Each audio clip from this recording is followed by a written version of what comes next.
I guarantee everything in this documentary is real. You know why he's so desperate to shut this film down? Because he knows we found things. Footage, phone calls, conversations he recorded himself, contracts, NDAs, real receipts. But Diddy ain't the only problem. He's just a symbol. This industry is full of people like him smiling in the spotlight while pulling strings and hurting people behind the scenes. I don't make things up. We got Ciroc. Damn, we got all and y'all want Diddy to come to my room. He ain't even brought no Ciroc. I don't want that old around me. He an old ass.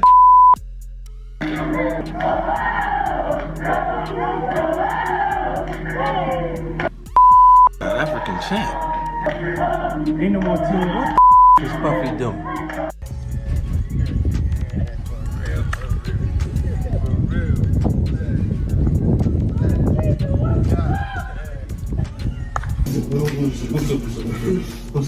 The world of hip-hop has been rocked by explosive leaks revealing shocking secrets behind the bond between Diddy and Burna Boy. What seemed like a harmonious relationship between two industry giants has turned into a saga filled with scandal, betrayal, and mystery. In 50 Cent's latest documentary, he uncovers the untold truth behind these leaks, exposing the power plays, media manipulation, and the hidden drama that unfolded behind closed doors. It all started with a photo. Burna Boy and Diddy, two superstars from different worlds, embracing each other in a moment of unity.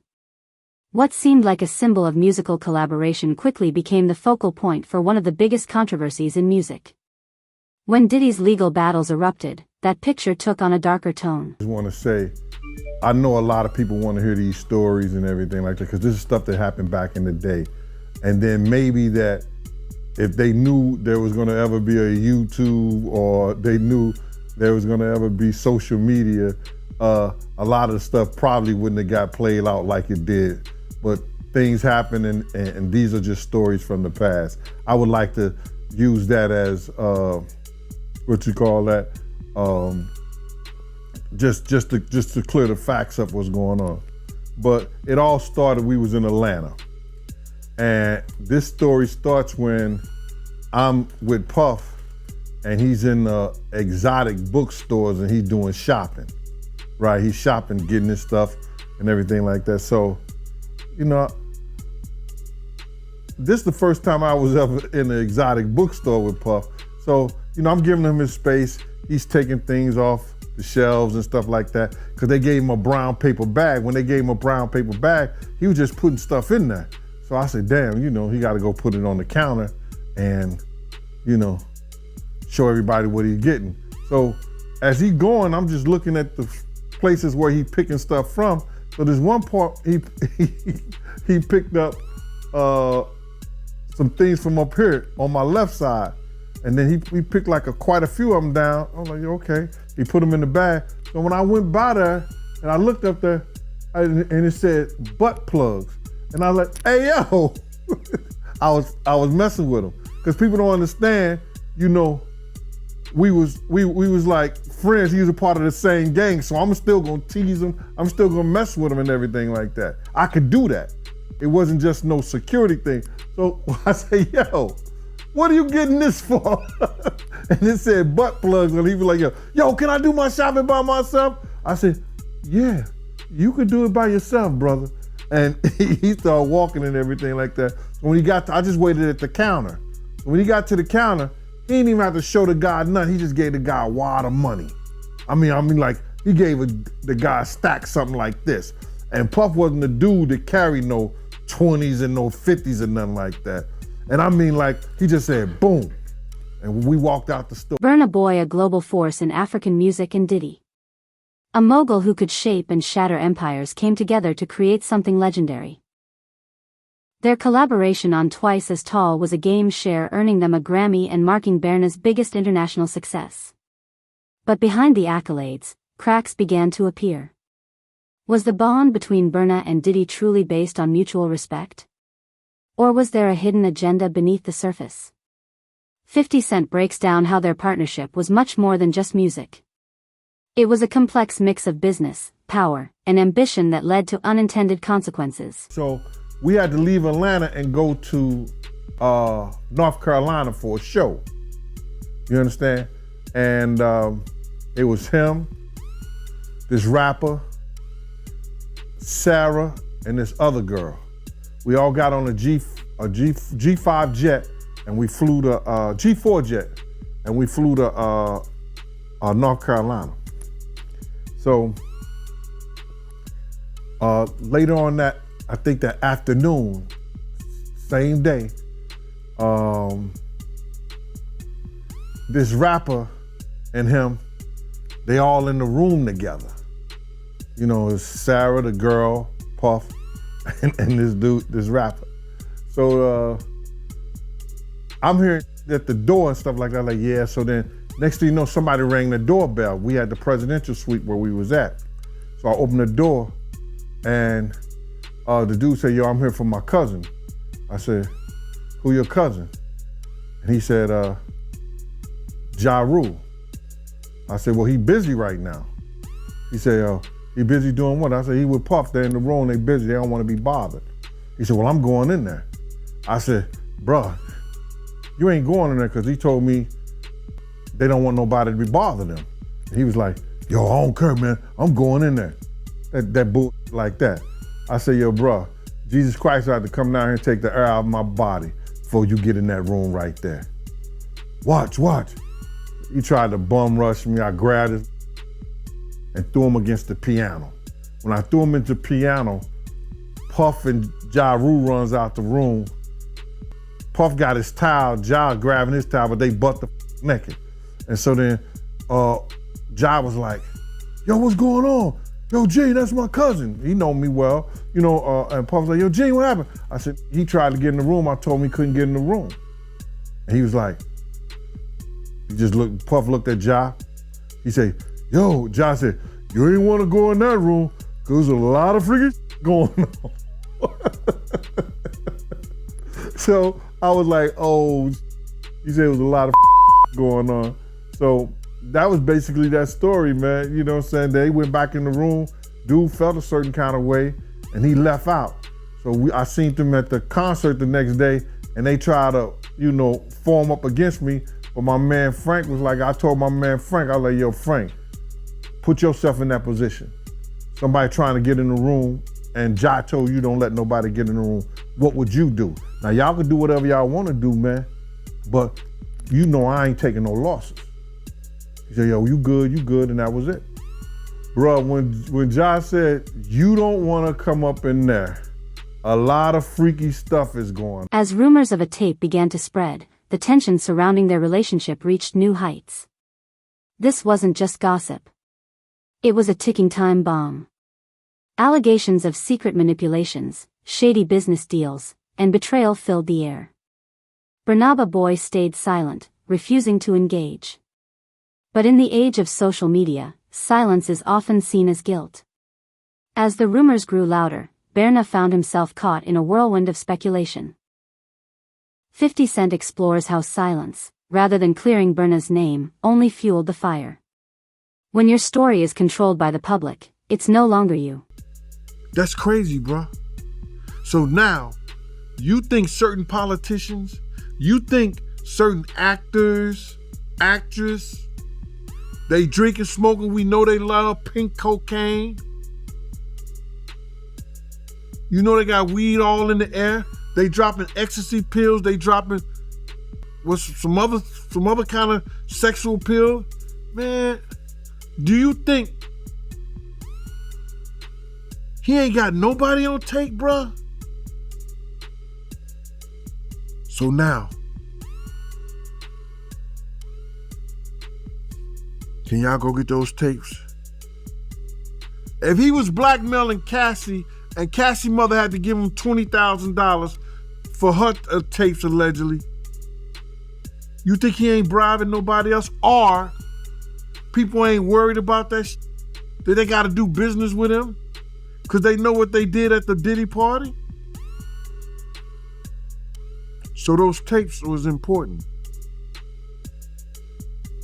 And the federal government, when they showed some of the stuff that was happening in there, you could see the jury cringing. So it was easy for them to come back Then came the diss track from Nigerian artist Speed Darlington. Baby Oil mocked Burna Boy and hinted at Diddy's hidden influence. What started as a playful jab soon escalated into something darker when Speed's car was attacked in Lagos. His mother's tearful plea for Burna to intervene only added fuel to the fire, turning what was once a musical spat into a real-world confrontation. 50 Cent breaks down how one diss track, originally just words, turned into a violent reality. The line between rumor and reality blurred and the stakes became far higher than anyone anticipated. With those charges for the sex offenses, or the prostitution for selling and promoting prostitution, it was easy for them to come back with that. Listen to him. Y'all heard the same thing that I heard. When they raided his house, y'all saw the same thing I saw. They took computers, tapes. You think wasn't nothing on those tapes, y'all? You think they didn't log those tapes? Why did they, hold up. Yo, I just caught a jewel. They used the tape that Cassie sent them. That Cassie had. They used the tape that Cassie had that they showed to the jurors. Why do you think they didn't use the tape that they got from Diddy house?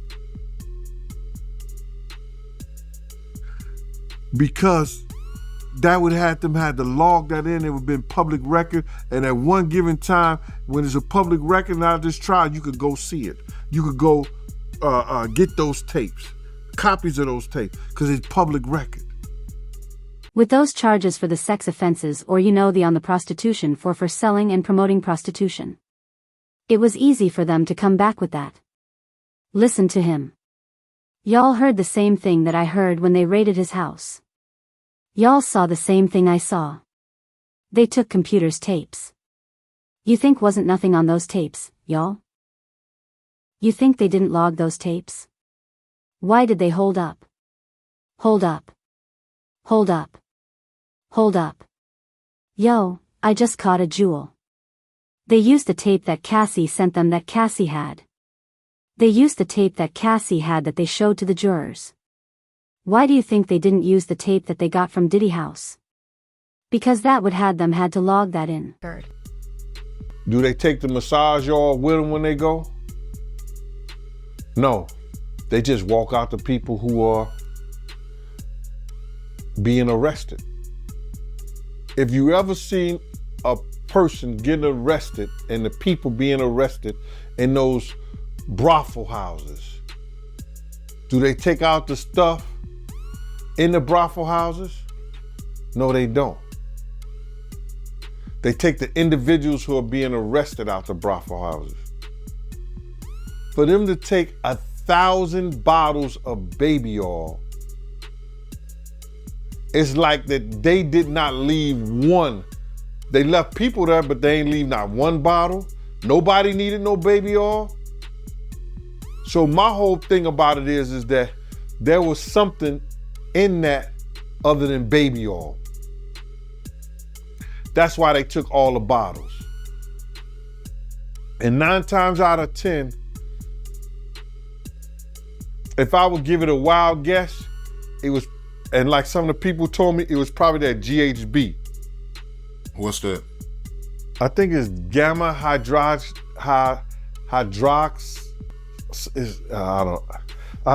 I looked it up, bro. Let me see. See if I can find it. I know this is just showing everything like that, but oh no. Let me.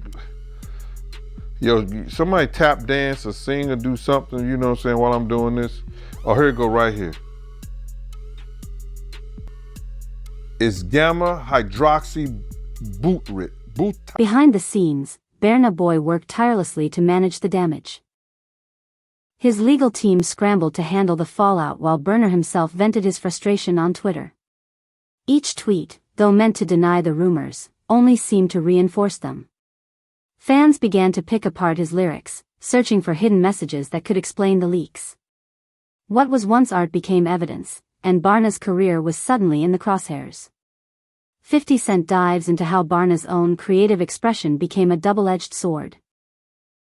In today's digital age, every word, every action is subject to public scrutiny. And it's a game where the rules are always changing. I ain't seen we didn't have no weird shit like that going on around us. I wouldn't have known about no pills or no special oil in the baby oil and stuff like that, you know? People been talking about that lately. See how people lately been talking about in the interview, how there was some, I think it was some horse, what they call it, the stuff that they put horse and make them, some type of heart tranquilizer that's put in no baby oil bottles. Y'all think it was just baby oil, y'all? Are y'all that stupid? Do y'all know it was more shit in those bottles of oils? That was just a cover up. Y'all don't realize that there was other stuff in those bottles that made people either go to sleep or get freaky or get horny or something in those bottles that's getting tested. It's not illegal to have baby oil in your house. Why the hell would the police take baby oil? What's illegal about some baby oil? Are y'all that stupid? It's shit that's mixed in that baby oil or in those baby oil bottles. That's how concerned, y'all. Come on, y'all. And these bodyguards keep talking about it.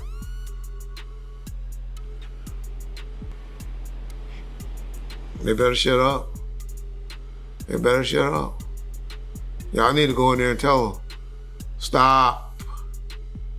But no, Jay Prince ain't had nothing. Jay Prince ain't had nothing to do with this shit. Jay Prince not a rat, y'all. I don't know. We talk about executives. Somebody asked me in the comment section, what black executive it appears that don't do anything weird. The only person I could think of was Babyface. Maybe L.A. Reid. You haven't heard too much about him. And Babyface. You know, they might have, you know, some people will say they beat him out of some money and stuff like that. But I don't think Jay Prince a snitch. I'm not one to do all of that, what Suge and maybe even Whack 100 have said about Jay Prince. He seemed to be solid to me. He talk a little tougher than what, you know, he might be. But that we all. The most devastating leak came in the form of a post allegedly from Diddy. I helped you win that Grammy. You thought you could do it without me. Whether real or fake, the timing of the post couldn't have been worse. It cast Burna's monumental success as something he owed to Diddy, not a result of his own talent and hard work. Fans began to question everything from Burna's intentions to his lyrics. One post, one piece of information can completely alter the narrative. 50 Cent explores how Diddy's alleged words caused irreversible damage to Burna Boy's credibility and reputation. Special K and cocaine. Now see, the cocaine keep you up all night, but unfortunately it gives you limp noodle because of with the blood flow. So you wants to fuck with a half-hard dick all night. So that's why you have the Viagra to make sure that the dick involuntarily stays hard while you're numbing your fucking self with the coke. Now see, the ketamine, that's a horse tranquilizer. So that relaxes all your muscles. You could get fucked by 80 fucking ton gorillas. You wouldn't feel a thing. So now, your dick is gonna stay hard. You numbed up and you high. You got the ketamine in you so you don't feel shit. And then you add the ecstasy to put in the feeling that you've now blocked out. And now you got a party. Freak off cocktail. Yeah. So now, the 2C, they done skipped. They done skipped all the steps. They condensed it. Wow. So you got the cocaine in there, and then you got the ketamine in there, and they say that some of the dealers add the ecstasy in there. Now the Viagra, you still gotta take that solo. But with the 2C, you got all of that. The gay cocktail. Oh. Off cocktail in the one thing. And the reason why it's pink is because they put the food coloring in it. They think, he said he think they got it from the Breaking Bad. You remember how they was making the meth, and they made it a special color, so they done that with the 2C. Wow. It's the food coloring. You think that... As if you need more. When did high not get high enough? Like, I'm trying to understand. Yeah, to the point where you have to fly it across, like, I need that here tonight. Can you get that here? Like, no. I need that here. You got 3 drugs. Powerful drugs. And food coloring. Shit. Okay. You are numb. You are wired. You pop that Viagra. You a f***ing machine. You anything. You a brick wall, wouldn't even feel it. I'm sure there's footage of that.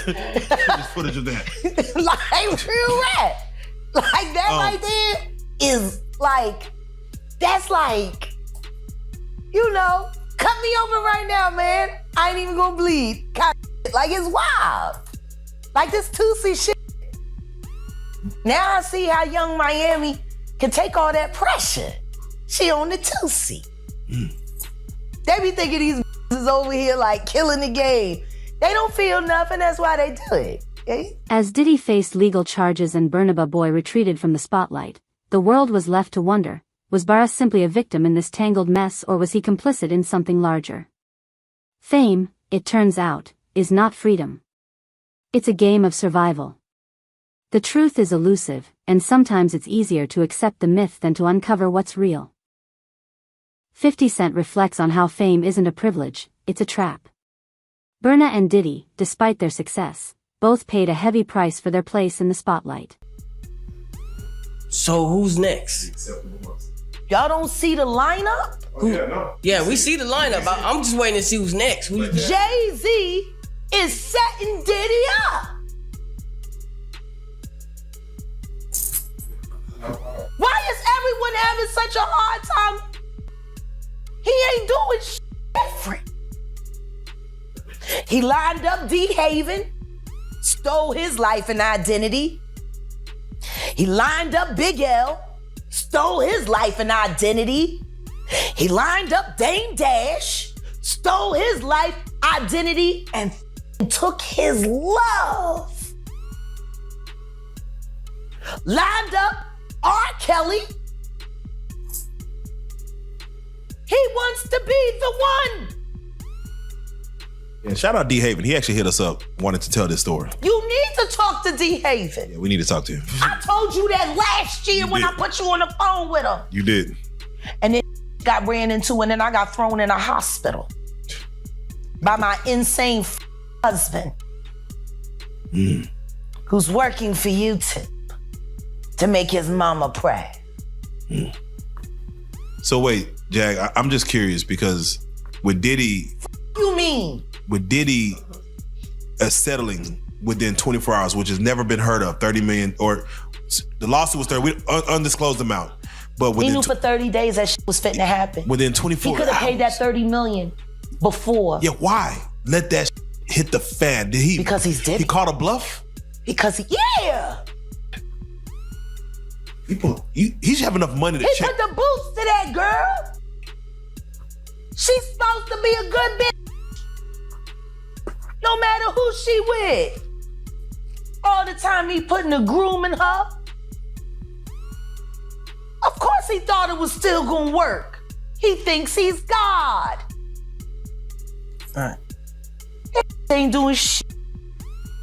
I raped the f*** out of that bitch, put the boots to her last time I seen her. Her and her trainer, boyfriend, husband. I don't get no. So you hear about stories of Diddy like shooting people, Yeah. blowing up cars. Yeah. Is he this gangster that behind the scenes is that him or is that people Shout around? out to Wendy Williams. In this documentary, 50 Cent then uncovers exclusive footage and interviews revealing the untold truths behind the Diddy Burna Boy saga. What started as a partnership between two musical giants became a tangled web of manipulation and deceit. The music industry, often viewed as a place of creativity, hides darker forces at work. The entertainment industry is filled with hidden deals and unspoken power plays. 50 Cent breaks down how the industry shaped Burna's rise and Diddy's eventual fall from grace. Interview 50 Cent's documentary goes beyond the drama between Burna Boy and Diddy. It takes a hard look at the entertainment industry as a whole. The power struggles, the hidden deals, and the sacrifices artists must make to succeed. Through raw interviews and shocking revelations, 50 Cent exposes the price of fame and shows how the truth is often far more complicated than the world sees. Success in the spotlight is expensive and sometimes the cost is buried so deep that only someone like 50 Cent can bring it to light. This documentary reveals the real price of fame and what's hidden behind the scenes of the music industry.